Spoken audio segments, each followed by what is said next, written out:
માતાજી જય શ્રી કૃષ્ણ મિત્રો, સ્વાગત છે તમારું મારા મિની વ્લોગમાં। આજે તો સવારમાં પ્રિયલબેન અને જેલીબેન મારા ઉપર ખીજાઈ ગઈ। વાત જાણે એમ છે કે હું યાંશભાઈને થોડું ખીજાણીને તો બંને બહેનોને ન ગમ્યું, એટલે મને કે મમ્મી તારે અમને ખીજાવાનું પણ ભાઈને નહીં ખીજાવાનું, કેમ કે બંને બહેનોનો લાડકો રહ્યો ને। યાંશભાઈ માટે તો બંને બહેનોએ ભગવાનને બહુ જ પ્રાર્થના કરી છે। ત્યારબાદ મારે ચા પીવાનો ટાઈમ થઈ ગયો હતો। મારે તો ચાની આદત છે, એટલે 3 વાગતાની સાથે મને તો ચા પીવા જોઈએ જ, એટલે મેં ચા પી લીધી। અને ત્યાર પછી જો અમારા દાદા છે ને પ્રિયલબેનને અને જેલીબેનને સમોસા ખાવા હતા ને તો લેવા ગયા હતા, એટલે જેલીબેનને સાથે ન લઈ ગયા ને એટલે જેલીબેન રોતા હતા।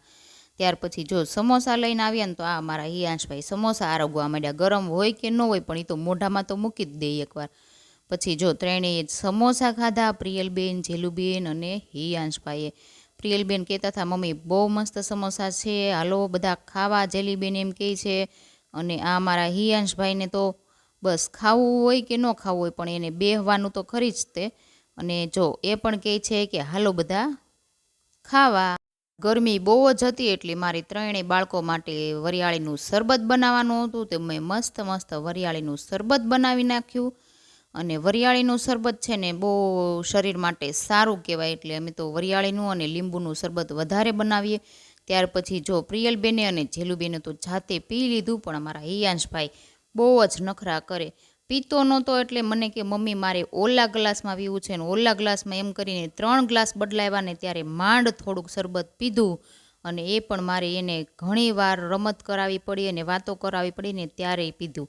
ત્યાર પછી જો બધી છોકરીઓ આ કુંડાળા રમતી હતી, પછી એ કુંડાળા રમીને વહી ગઈ ને એટલે હવે મારા હિયાંશભાઈનો વારો આવ્યો। પછી જો આ બધી છોકરીઓ ઓલા કુંડાળામાં પથ્થર નાખી અને ઠેકવાનું આવે ને તો ભાઈ આમ સાઈડમાં પથ્થર નાખી અને અહીંયા ઠેકતો હતો। મને કહે જો મમ્મી મને પણ આવડી ગયું। મેં કીધું સારું।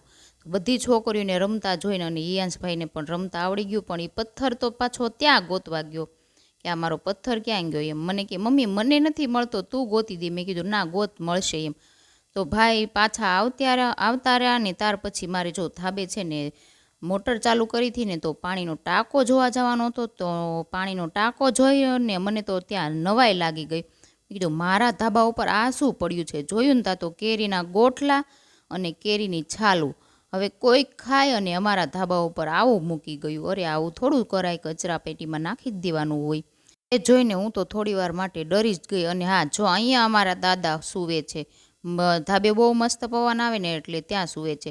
ત્યાર પછી જો મારે છે ને મારું રસોડું તો સાફ કરવાનું, મારું કિચન સાફ કરવાનું, પણ સાથે સાથે અમારી બહેનોનું પણ સાફ કરવાનું। બંને બહેનો જો હું રોટલી બનાવતી હતી ને એટલે મારી પાસે